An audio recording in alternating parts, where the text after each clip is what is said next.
Class 12 के सभी बच्चों का मैं बहुत बहुत स्वागत करता हूं अपने यूट्यूब चैनल पर। मैं आपका केमिस्ट्री टीचर अकबर आलम। जैसा कि बेटा अभी हम टॉपिक जो पढ़ रहे थे, अमोनिया के निर्माण की क्रिया के बारे में बात चल रही थी। हमने प्रयोगशाला विधि के बारे में सारी बातें कर ली थी।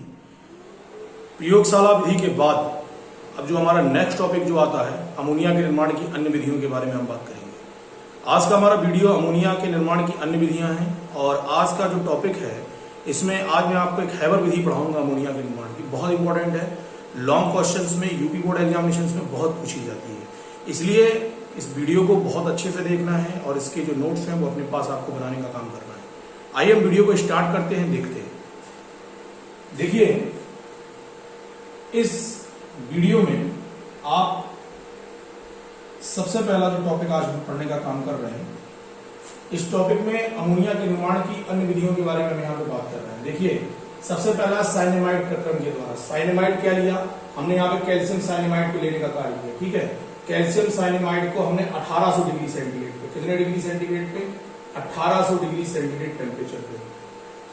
जब कैल्शियम साइनेमाइड की अभिक्रिया आप प्रमुख रूप से 1800 डिग्री सेंटीग्रेड पे जल के साथ कराने का कार्य करते हैं। कैल्शियम साइनेमाइड की अभिक्रिया जब आप जल के साथ 1800 डिग्री सेंटीग्रेड पर कराने का कार्य करते हैं, इस अभिक्रिया के फलस्वरूप कैल्शियम कार्बोनेट जो होता है वह प्रमुख रूप से हमें यहाँ से प्राप्त होने का क्या होता है? कार्य कर लिया जाता है। कैल्शियम कार्बोनेट की प्राप्ति के पश्चात हमारा प्रमुख रूप से पाई जाने वाली जो अमोनिया गैस है, यह प्रमुख रूप से मुक्त होने का क्या करती है? कार्य करती है। कैसे आएगा कैल्शियम कार्बोनेट? यहाँ से देखो, ये Ca हो गया, ये C हो गया, यहाँ से 3 O ले लीजिए, तो कैल्शियम कार्बोनेट अलग हो जाएगा, बचा ट्वाइस N बचा और प्रमुख रूप से हमारे पास आपके 3 दूनी 6 H बचने का काम करेंगे। तो ट्वाइस NH3 जो होगा वह यहाँ से निकलने का क्या करेगा? कार्य करेगा। तो साइनेमाइड प्रक्रम को हम कैसे याद करेंगे? ऐसे करेंगे कि जब कैल्शियम साइनेमाइड की अभिक्रिया 1800 डिग्री सेंटीग्रेड ताप पर आप जब प्रमुख रूप से जल के साथ कराने का कार्य करते हैं, तो इस अभिक्रिया के फलस्वरूप अमोनिया गैस जो होती है वह प्रमुख रूप से मुक्त होने का क्या करती है? कार्य करती है। अगला देखिए, अमोनियम लवण और क्षार के साथ अभिक्रिया के द्वारा। अमोनियम लवण ले लिया, अमोनियम लवण में आपने यहाँ से प्रमुख रूप से अमोनियम क्लोराइड को लेने का कार्य किया, अभिक्रिया कराई आपने प्रमुख रूप से पाए जाने वाले NaOH के साथ। इस अभिक्रिया में क्या होगा? NaCl निकल जाएगा, यहाँ से एक H एक OH H2O निकलने का कार्य करेगा, बचा यहाँ से एक H निकल गया, तो कितने H बचे? 3 H बचे, तो यहाँ से NH3 जो होगा वह प्रमुख रूप से यहाँ से निकलने का क्या करेगा? कार्य करेगा। याद रखना, जब अमोनियम लवण की क्रिया आप प्रमुख रूप से पाए जाने वाले किसी क्षार के साथ कराने का कार्य करते हैं, तो इस अभिक्रिया के फलस्वरूप जो होता है हमें प्रमुख रूप से लवण की प्राप्ति होगी, जल की प्राप्ति होगी और अभिक्रिया के फलस्वरूप अमोनिया गैस जो होती है वह प्रमुख रूप से मुक्त होने का क्या करती है? कार्य करती है। अगले टॉपिक में देखो, सब लोग बच्चे बेटा बड़े ध्यान से देखना है इस टॉपिक को, क्योंकि सब बहुत इंपॉर्टेंट टॉपिक हैं, इनके बारे में हमें बहुत अच्छे से पढ़ना है। अगला है हमारा कार्बनिक एमाइड व यूरिया के द्वारा। इसमें यूरिया का निर्माण यूरिया के द्वारा प्रमुख रूप से अमोनिया का निर्माण सबसे ज्यादा इंपॉर्टेंट टॉपिक है। याद रखना, कार्बनिक एमाइड के द्वारा, एमाइड समूह इसके अंतर्गत प्रमुख रूप से उपस्थित है। आपने यहाँ से एसिटामाइड को लेने का कार्य किया, फॉर्मूला होता है CH3CONH2। एसिटामाइड की अभिक्रिया प्रमुख रूप से जब आपने NaOH के साथ कराई, तो यहाँ से सोडियम एसिटेट की प्राप्ति हो जाएगी और अभिक्रिया के फलस्वरूप प्रमुख रूप से अमोनिया गैस जो होती है मुक्त होने का क्या करती है? कार्य करती है। आपकी कार्बनिक एमाइड से अभिक्रिया, कार्बनिक एमाइड में हमने क्या लिया? एसिटामाइड। एसिटामाइड की अभिक्रिया किसके साथ कराई? क्षार के साथ कराई। इस अभिक्रिया के फलस्वरूप प्रमुख रूप से सोडियम एसिटेट की प्राप्ति हो जाएगी और अमोनिया गैस जो होगी वह मुक्त होने का क्या करेगी? कार्य करेगी। नेक्स्ट टॉपिक पे आओ, यूरिया के द्वारा प्रमुख रूप से निर्माण कर रहे हैं, तो यूरिया का फॉर्मूला होता है NH2CO NH2CO यूरिया की अभिक्रिया आपने प्रमुख रूप से जब NaOH के साथ कराई, तो इस अभिक्रिया के फलस्वरूप सोडियम कार्बोनेट की प्राप्ति होगी और प्रमुख रूप से अमोनिया गैस जो है वह प्रमुख रूप से मुक्त होने का क्या करती है? कार्य करती है। याद रखना, जब यूरिया की अभिक्रिया प्रमुख रूप से आपने सोडियम हाइड्रोक्साइड के साथ कराने का कार्य किया, तो आप जब यूरिया की अभिक्रिया सोडियम हाइड्रोक्साइड के साथ कराते हैं, तो इस अभिक्रिया के फलस्वरूप Na2CO3 की प्राप्ति हो जाती है और अमोनिया गैस जो होती है वह प्रमुख रूप से यहाँ से मुक्त होने का क्या करती है? कार्य करती है। इसी प्रकार से आज का जो सबसे ज्यादा इंपॉर्टेंट टॉपिक है, इन इंपॉर्टेंट टॉपिक में हम आज बात करेंगे सबसे ज्यादा इंपॉर्टेंट मेथड, जिसका नाम है प्रमुख रूप से अमोनिया के द्वारा अमोनिया की हैबर विधि या अमोनिया के निर्माण की औद्योगिक विधि। बहुत important, top most important question है, विशेष तौर पर इसको हमें याद रखना है। देखिए, शुद्ध नाइट्रोजन और हाइड्रोजन की 1:3 की मात्रा के मिश्रण को लेकर जब आप ग्रहण करने का कार्य करते हैं, तो इस अभिक्रिया के फलस्वरूप प्रमुख रूप से अमोनिया गैस जो होती है वह हमें प्राप्त होती है। अमोनिया गैस जो होती है, अमोनिया गैस में प्राप्त होगी, देखिए नाइट्रोजन प्लस हाइड्रोजन की अभिक्रिया 1:3 अनुपात, मतलब 1 भाग आपने लिया नाइट्रोजन और 3 भाग लिया प्रमुख रूप से पाया जाने वाला हाइड्रोजन। अभिक्रिया कराओगे, इस अभिक्रिया के फलस्वरूप अमोनिया गैस जो होती है वो हमें क्या हो जाती है, प्राप्त हो जाती है। इस क्रिया के फलस्वरूप 23,400 कैलोरी ऊर्जा जो होती है वह मुक्त होने का क्या करती है, कार्य करती है। तो इसको हमें विशेष तौर पे याद रखना। इस अभिक्रिया में अगर आप देखें तो यह अभिक्रिया प्रमुख रूप से उत्क्रमणीय अभिक्रिया है और इस अभिक्रिया के फलस्वरूप हमें ऊष्मा की क्या हो रही है, प्राप्ति। तो वे अभिक्रियाएं जिनसे हमें ऊष्मा की प्राप्ति होती है, इन अभिक्रियाओं को प्रमुख रूप से ऊष्माक्षेपी अभिक्रियाओं के नाम से जानते हैं। तो यह एक ऊष्माक्षेपी अभिक्रिया है।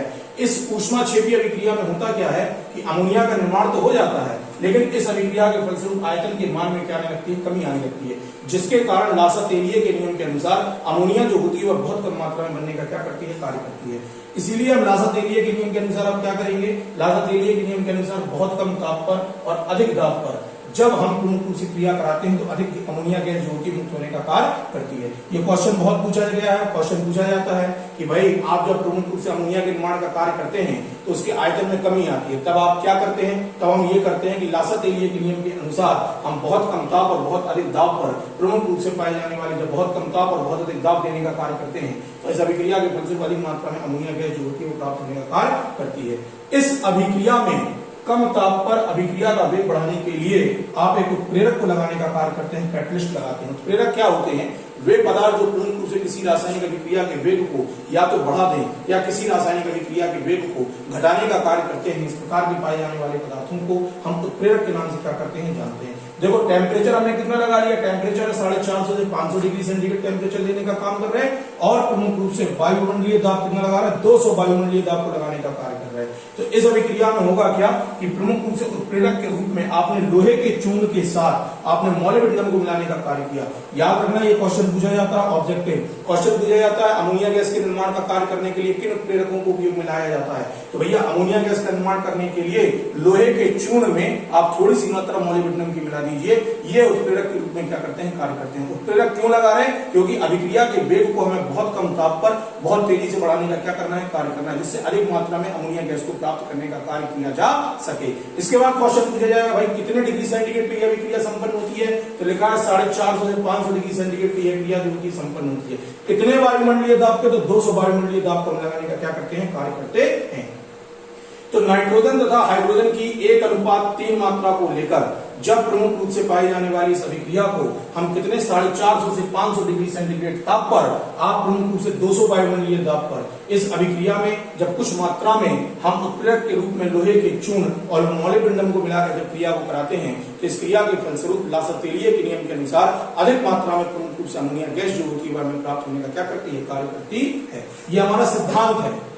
ये जो ऊपर आप लिखा है ये सब प्रमुख रूप से सिद्धांत है, यहां से लेके यहां तक ये प्रमुख रूप से पूरा सिद्धांत है, इसको याद रखिएगा। सिद्धांत के बाद अब आगे बात करते हैं विधि के बारे में। देखो भाई विधि इसकी क्या है, बहुत सिंपल सा टॉपिक है, विधि समझ लीजिए।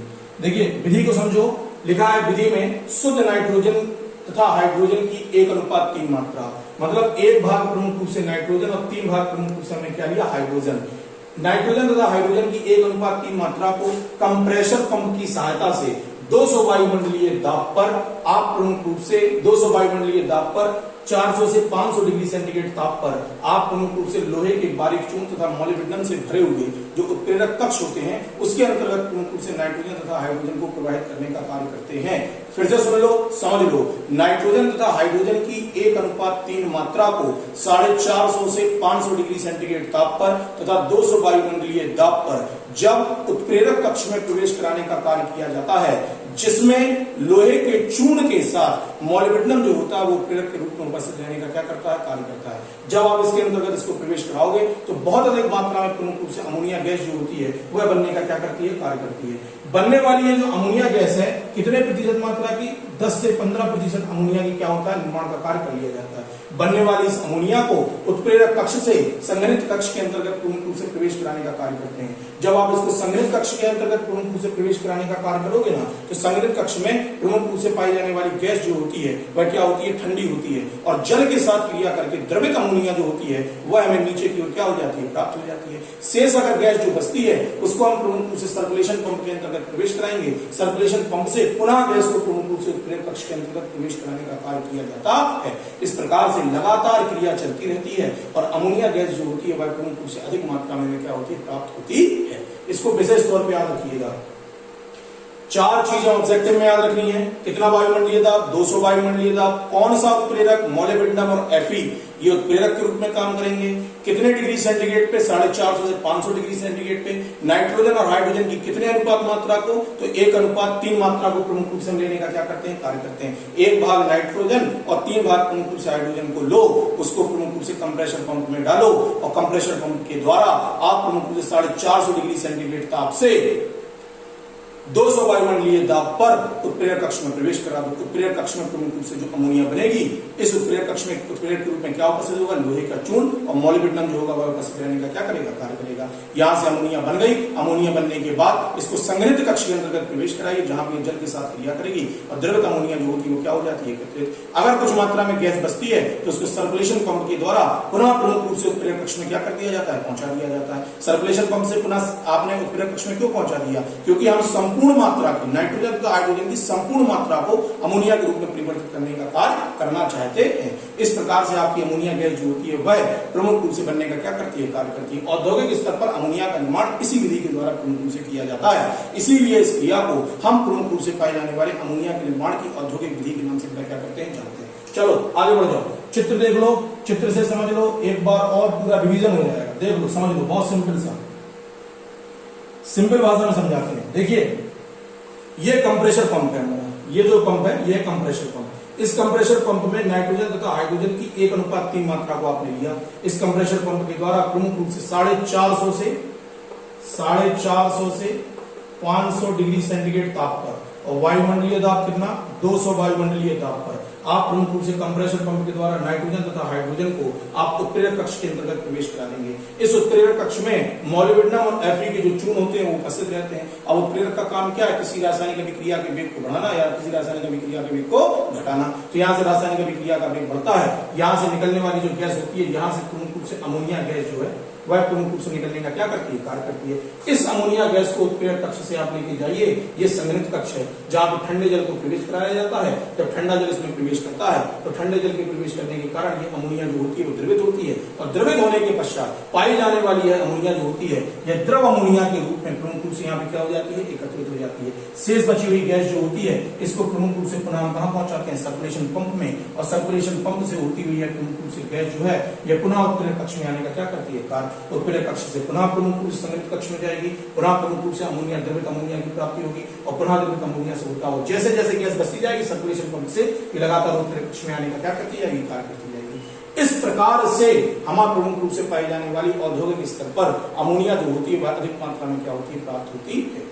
एक क्वेश्चन मैं आपको बता रहा हूं, बहुत इंपॉर्टेंट क्वेश्चन है, विशेष तौर पे याद रखना है। आपसे क्वेश्चन पूछा जा सकता है कि अमोनिया का निर्माण प्रमुख रूप से बहुत कम मात्रा में हो रहा है, तब इस क्रिया में आप क्या करेंगे, तो लासा के लिए के नियम के अनुसार हम इस क्रिया के अंतर्गत कार्य करते हैं। क्यों करते हैं, क्योंकि जो आपकी अमोनिया के निर्माण की क्रिया है यह प्रमुख रूप से उत्क्रमणीय अभिक्रिया है और प्रमुख रूप से ऊष्मा क्षेपीय अभिक्रिया है। मतलब इस क्रिया में ऊष्मा की क्या होती है, प्राप्ति होती है, तो बहुत कम मात्रा में गैस बनती है। तो लासा तेलीय के नियम के अनुसार हम क्या करते हैं, बहुत कम ताप पर और बहुत अधिक दाब पर जब हम प्रमुख रूप से किसी उत्प्रेरक की उपस्थिति में इस क्रिया को कराते हैं तो अमोनिया जो होती है वो अधिक मात्रा में बनने का क्या करती है, कार्य करती है। उत्प्रेरक क्या होती है, तो वे पदार्थ जो किसी रासायनिक अभिक्रिया के वेग को बढ़ाने का, किसी रासायनिक अभिक्रिया के वेग को घटाने का कार्य करते हैं। इस प्रकार के पाए जाने वाले पदार्थों को कैटलिस्ट या उत्प्रेरक के नाम से हम क्या करते हैं, जानते हैं। तो यहाँ पे उत्प्रेरक के रूप में किसको उपयोग में लाने का कार्य कर रहा है, लोहे का चूर्ण, कुछ मात्रा में उसमें मोलिब्डेनम को मिलाकर हम इसको उपयोग में लाने का क्या करते हैं, कार्य करते हैं। इस प्रकार से आपका प्रमुख रूप से अमोनिया जो होती है वह औद्योगिक स्तर पर प्रमुख रूप से क्या होती है, तैयार हो जाती है। फिर से देख लो, यहाँ पे कंप्रेसर पंप के द्वारा नाइट्रोजन और हाइड्रोजन की 1:3 मात्रा को आप प्रमुख रूप से उत्प्रेरक कक्ष के अंतर्गत प्रवेश कराओगे। कितने डिग्री सेंटीग्रेड टेम्परेचर पर, 450 से 500 डिग्री सेंटीग्रेड ताप पर, कितने वायुमंडलीय दाब पर, 200 वायुमंडलीय दाब पर उत्प्रेरक कक्ष में प्रमुख रूप से अमोनिया बन गई। इस पाई जाने वाली अमोनिया गैस को संघनित कक्ष के अंतर्गत पहुंचाइए, जल के साथ क्रिया करेगी, द्रवित अमोनिया प्राप्त होगी। शेष बची हुई गैस को सर्कुलेशन पंप के द्वारा पुनः उत्प्रेरक कक्ष के अंतर्गत क्या करा दिया जाता है, प्रवेश। इसी प्रकार से क्रिया चलती रहती है और अमोनिया जो होती है वह अत्यधिक मात्रा में बनने का क्या करती है, कार्य करती है। कितने प्रतिशत मात्रा में प्रमुख रूप से अमोनिया बनती है इस विधि के अंतर्गत, तो केवल प्रमुख रूप से पाए जाने वाले 10 से 15% अमोनिया जो होती है वह इस क्रिया के फलस्वरूप बनने का क्या करती है, कार्य करती। इसको हमें विशेष तौर पर याद रखना। मैं आशा करता हूं कि सभी बच्चों को ये वीडियो जो है बड़े आराम से समझ में आ रहे होंगे। फिर भी अगर आपको कोई दिक्कत होती है, कोई परेशानी होती है, तो मैं आपको प्रयास करूंगा कि अच्छे से अच्छी वीडियो को और अच्छे तरीके से हम उसको समझाने का कार्य कर सकें। किसी बच्चे को डाउट या किसी प्रकार की समस्या होती है, मुझसे डिस्कस करें, मैं उसको पूर्ण रूप से पूर्णतः आंसर देने का काम करूंगा। आशा करूंगा कि मैं उसको संतुष्ट करने का कार्य करूं और इसी प्रकार से नए वीडियो के लिए पुनः आप मेरे साथ उपस्थित हुई है। अगर वीडियो पसंद आया तो वीडियो को लाइक करिए, चैनल को सब्सक्राइब करिए और ज्यादा से ज्यादा बच्चों तक इसको पहुंचाने का क्या करिए, कार्य करिए। मैं पुनः आपके सामने उपस्थित हूँ एक नए वीडियो के साथ। तब तक के लिए बहुत बहुत धन्यवाद, बहुत बहुत आभार आपका। थैंक यू बेटा।